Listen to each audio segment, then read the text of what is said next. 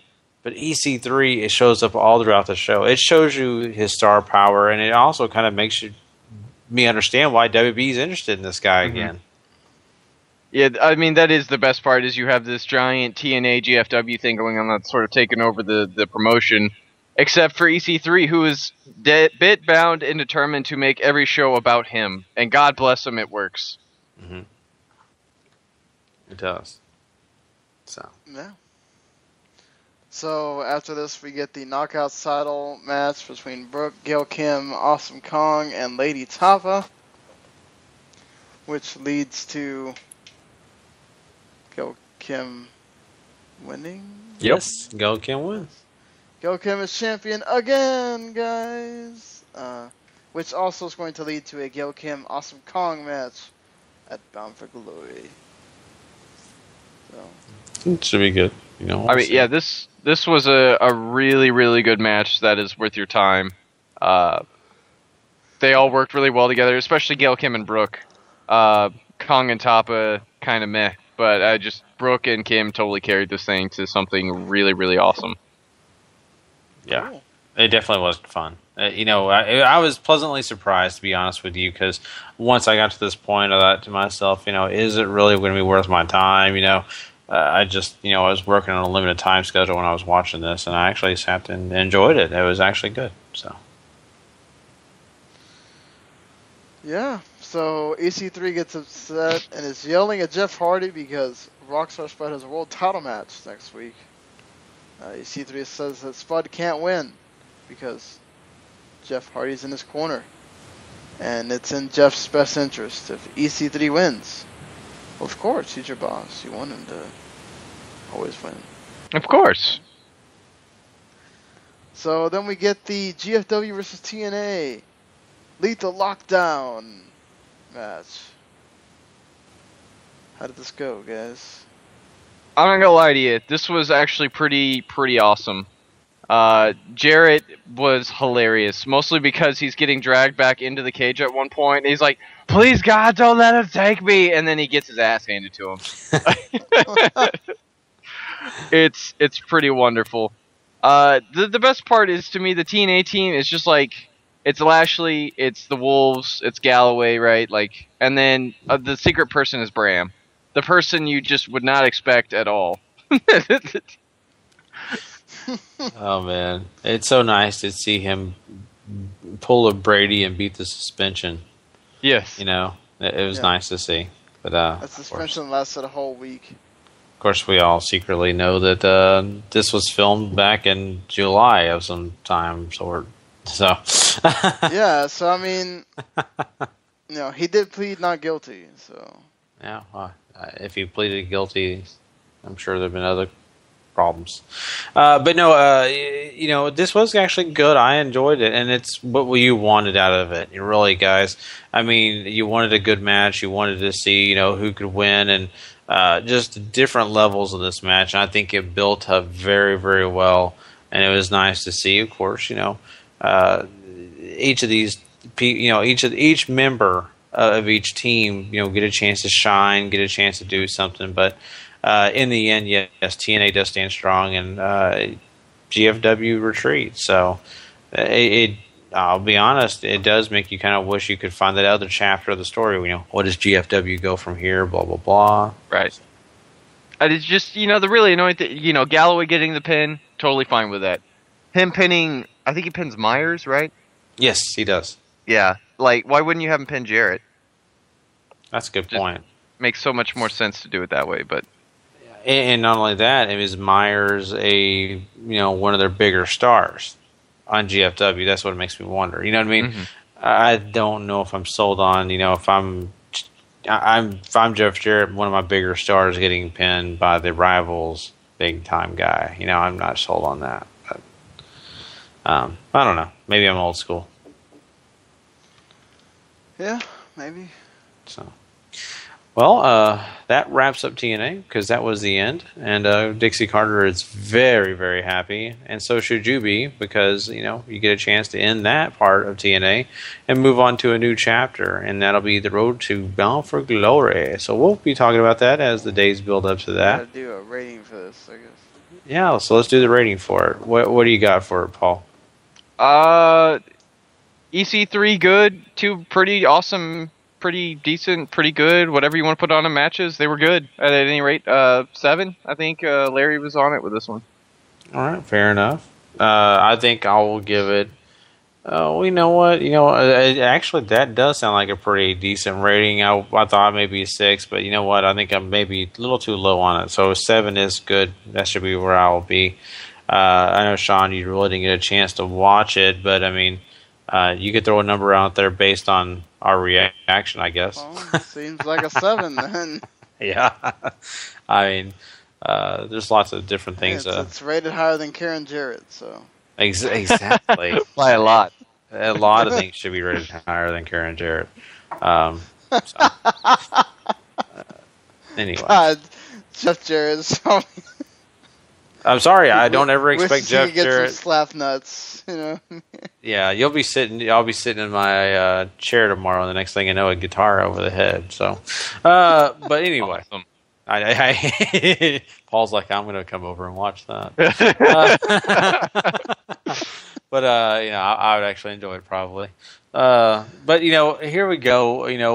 We'll have to see what the next chapter for GFW is, and of course TNA. We're going to go on this new journey with TNA as well. So, we are going to go ahead and crown a superstar of the week. So we'll have to do that, and we'll be right back with that. For sure. Superstar of the week.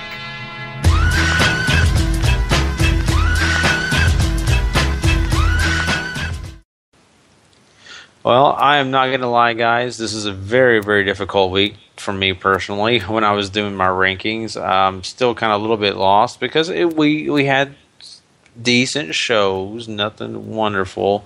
Mm-hmm. So I just got to know, do you know, Paul, who do you have? Who do you have? I do. So number 5 I gave to Adam Rose simply for the plethora of poop jokes that we got this week on NXT. 4 I gave to Baron Corbin and Rhino. Pretty awesome tag match on NXT this week. 3 goes to the New Day. They're 24/7 amazing. 2 I gave to Gail Kim. Big win. Got her another women's title reign. Knocked on her belt. And number 1 I gave to Drew Galloway. Great big win. He saves TNA. He gets to look like the hero. Good stuff. Sean? Let's see.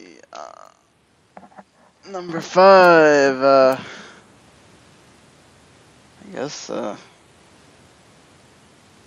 Sting, because he looked strong at the end of Raw there. I'll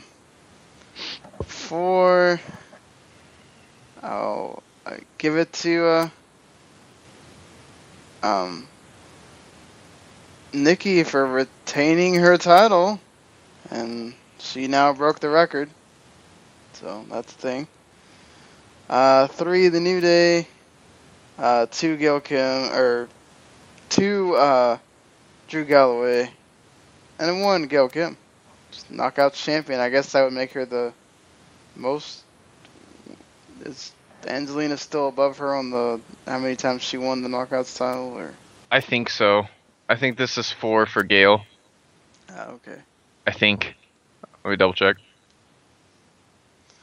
Well, Gary. Oh, let's see. So what was your number 1 again, Sean? Gail Kim. Gail Kim. Okay, so actually, it's kind of funny. Number 5 for me is Team TNA. I had to go Team TNA because I felt like, as a whole, they did a great job, but I couldn't focus on one, so I had to do that. Number 4 for me, I think, I definitely enjoyed the poo-poo jokes too, so why don't Adam Rose get on my list as well? I'm down with it. Number 3, Corbin and Rhino. They are an awesome tag team. I would have loved to put Tommaso Ciampa and Gargano here, but guess what? They did not win, so I can't do it. New Day is amazing. Everybody loves them. I love them, and they need to continue doing the great job they do. Gail Kim is my number 1. I think Gail Kim deserves it because she won a title this week, and she did it in great fashion against some really, really talented ladies. So, for me, Gail Kim is Superstar of the Week. And for our entire show, it is voted in. She is our Superstar of the Week. So, congratulations to Gail Kim on a great match and a title win. And, of course, for being our Superstar of the Week. So, there you go. Gail's now had the belt 5 times. Angelina's had it 6. Oh, wow. And, of course, Angelina won't be holding any belts anytime soon since her belly's growing. So, interesting. Well, guys, it is time for us to get on out of here. We've had a lot of fun. I have had a blast. I've been waiting to do this show all the week long. And, I just, know that we're going to have such a great show on Sunday that I can't already wait to do that show. But we have to wait a couple of days before we get to that Sunday show. But we just want to remind everybody, come check us out after Night of Champions. You don't want to miss it. We'll do our Wrestling to the Max special, which will include Night of Champions. It'll include All-Star Extravaganza. And, of course, we are going to be doing that preview that Sean said that I'm not going to try to say the name. Say it, Sean. Okayama. There you go. Destruction in the first one. Yeah. Just go with the safe one, Gary. Nobody will judge you. I'm such an idiot American. Here we go. So that's going to be a lot of fun. You guys definitely need to come check out that show. And we also have, some cool shows coming your way. We'll let you know when the rest of those are. Check out our Facebook page. We'll put that out there for you guys to find out. And, of course, hey, go at us. We'd love to have, people come and check out our stuff because we always have great news and great, all our podcasts are thrown up there too. So come check out the Wrestling to the Max page. And don't forget the W2M Network page as well. If you like us and you like the podcast that we do, me and Sean just did a really fun week 2 preview for the NFL week. And, of course, we covered the Thursday night game and our Football to Football show before we did this show. So if you want to go hear that, you can go check it out. It's on demand right now and get ready for this weekend. So, and of course, we want you also to know that you can just hit us up and like that W2M Network page because you can find all our shows like that, including Sean's co-op multiplayer. I'll let Sean talk more about that. But, we just want you to come and join us and be a part. And don't forget to rate and review. We always definitely need that. So and subscribe. Subscribe is probably the most. Probably if you're listening to the show at this point, you're probably already subscribed. But if you're new for some reason, first of all, thank you. And secondly, hit that subscribe button. You can even do us a bigger favor. Go on iTunes or Satchel. I still have to go on the other places and do it. I keep forgetting. You can subscribe to the whole W2M network and have all the podcasts in one feed instead of having to go find all of them separately. So it's up to you. That being said, I did do a cooperative multiplayer live with Mark on pretty much Thursday morning.